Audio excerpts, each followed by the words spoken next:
Tako. Mami, režem.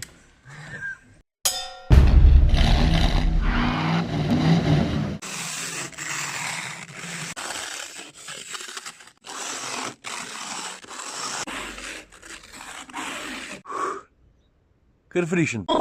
Danes se pa toliko veselim, da se odpeljem v Ljubljano, predvsem iz enega razloga, ker se bom nekaj učil delati. Veš, fora je, ker sem vrgel ven vlog 600, mislim, da je bil 634. Cel vlog je govoril o unboxingu na koncu. Na koncu sem pa pokazal, kako sem dal od Tine šipo popraviti. Na par dni zatem so to videli na Carglassu, zato ker pač Carglass sem poklical, da bi to zrihtali. Pa me pokliče en dec, pa pravi, ej Ciril, sem videl, da smo ti šipo popravili, pa jaz pravim, ja. No in pa takoj naslednji stavki bo pa povabilo, a bi ti prišel enkrat do nas, da vidiš, kako to delamo, pa kako delamo še druge reči, sem rekel, valjda, da prijem. Delavnico ima recimo tudi tukaj v Mariboru, ampak nima veze, jaz pač moram danes v Ljubljano, zato bom tja vletel.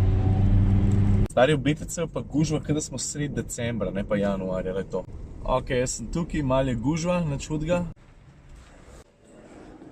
Jaz ne vem, kam ne grem.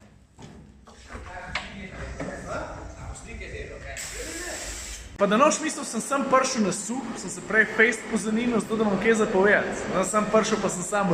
Ta prva stvar, ki je recimo zanimiva, so delovne postaje. Vidiš, to je ena, tam je druga, tam zadnji pa tretja. In veš kaj je pri tem zanimivo? Ne glede na to, na katero delovno postajo prideš, ali pa v Mariboru, ali pa v Murski, lahko greš tudi v Južno Afriko, v Nemčijo, ali pa v Ameriko, kamorkoli boš prišel, bo ta delovna postaja identična. Glej, takole izgleda delovna postaja, tukaj ali pa kjerkoli drugje na svetu. Kaj še fajn, pri teh temaških popravilih, ker se je noter pripeljal s Passatom, s Passatom Alltrack, se ne rabiš naročiti, zato ker popravilo pikce na šipi, ne rabiš klicati, alo, jaz bi pripeljal avto koliko časa. Ti priješ sam, pripelješ, gre za 20 minut, pa vse zrihtam. Zdaj pa čakam, da vidim, kaj mi bo rekel, ko moram narediti. Lej, to se ti hecaš. Na policah za mano je okoli 240 šip. Pa sem nekaj časa pa traja, da gre to vse ven, pa pravi, tam, mesec, dva, nič več. A veš, oni naročijo šipov naprej, glede na to, kakšne izkušnje imajo, kaj se največ razbije, pri katerih modelih, pri katerih avtomobilih.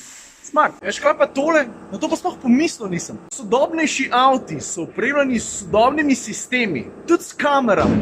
Pa ti sesuješ šipo, pa jo moraš zamenjati in kaj se pa zgodi s kamero, treba jo na novo skalibrirati. Mislim, sistem, ki varuje voznika po vsebino, mora delati brezhibno, zato morajo fantje tukaj znati popraviti tudi to. No in taka tabla, vidiš, ti pol pomaga zrihtati celotno kalibracijo. Pa tavžnic stvari naenkrat se dogaja. Mercedes bojo skalibrirali, pretele Kiji bojo zamenjali šipo.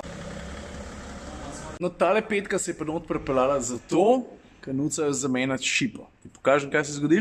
Vidiš razpoko, velika stvar, to pa ne moraš popraviti. Evo, ta nova šipa že čaka. Veš, najprej sosed pa rihtajo zadnjo šipo od Focusa, zdaj daje gor primer osnovo, na katero bodo pol lim, pa na avto. Evo ga, dec bo na strelu.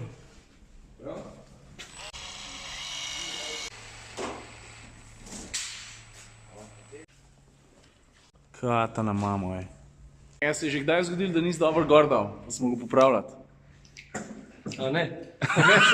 Ok, pa prej gremo nazaj na BMW, to, kar si videl zdaj pri Focusu, pri šipi, ne? Oni imajo posebni lim, ki se ful hitro posuši, koliko pol ure, tako da ne rabiš ti cel dan čakaš, če menjaš sprednjo ali pa zadnjo šipo na avtu. To je stvar ure pa bom max. Dec bo dal šajben višer je dal? Ok, zdaj pa preden porihtajo brisalce, pa preden plastiko ven dajo, ti povem, kva sem se še naučil. Naučil sem se to, da za Carglass dela 18,000 serviserjev po celem svetu. In teh 18,000 serviserjev na leto pomaga 12 milijonov strankam. Zdaj jaz sem orang butl za matematiko, ne? Ampak zračunal sem, da v bistvu popravijo ali pa zamenjajo šipo na vsake 3 sekunde. Zdaj so recimo že 2. Če povzamemo sam Slovenijo, tukaj se zgodi pa 15,000 popravil na let, pa 25% od teh, to se pravi četrtina, matematika, četrtina se zgodi na terenu, to se pravi ne v eni od poslovalnic, imajo tudi 8 mobilnih enot, pa pol pičijo ven. Kam pa to daš? Čez bom porinil, čez šipo, veš? Stari, ko pa to zanimivo zgleda. Čakaj, samo malo. Ti boš zdaj okrog cele šipe, pa boš pa sam navil. Po zunanji strani, tako. Pravi, da moram na trokavice gor. Mava na žaganju, zato da če se kam, tako. Mami, režem. Zdaj sem šel direkt čez sredino, ne? Samo poletilo, tako. In ne moraš ne spraskati, a ne? Ja, razumem. In pol tole damo stran, zato da je to na Aha, pa spucaš pa primer gor, ker sem prej gledal pri Focusu pa naprej. Pa še ena stvar, ki je dosti zanimiva. Kljub temu, da ne greš svojemu serviserju, to se pravi k serviserju svoje znamke, ti tovarniška garancija še vedno velja. Če te kje strašijo, da ne velja, ni res. Evo, trenutek resnice. Evo, šipa noter, pa še eno vprašanje sem dobil. Kaj pa vineta? Mislim, če se suje šipa, šipa gre stran, vineta gor ostane. Pa še tako, da ima Carglass ima deal z Darsom, tako da takoj dobiš novo. Pa enako velja tudi za avstrijsko. Pa koledarje, te imajo tudi ta prave. Evo, 1 uro sem bil tukaj, videl sem več kot dost. Sam stari, reč kar češ, so pa majstri, ne? Pa še ena stvar smo se pol pogovarjali. A škaj recimo nisem vedel, če se ti zaletiš, pa če gre avto na streho, pa še preden se to zgodi, če ta šipa ni primerno zalimana in ti jo še predtem ven vrže, se streha pri krešu upogne oziroma spusti za 35% bolj, kot bi si sicer, če bi bila šipa noter, če bi not ostala. Pa začneš hitro gruntati, ne? Kam boš avto odpeljal popraviti, zato ker pač standardi. Valjda imam nekaj za zobom, ne? Budžalo jedna. Jaz sem se pa tam režil, ko bo dala skozi. Kle pa pol sendviča s piščancem noter. Zelena luč, gremo.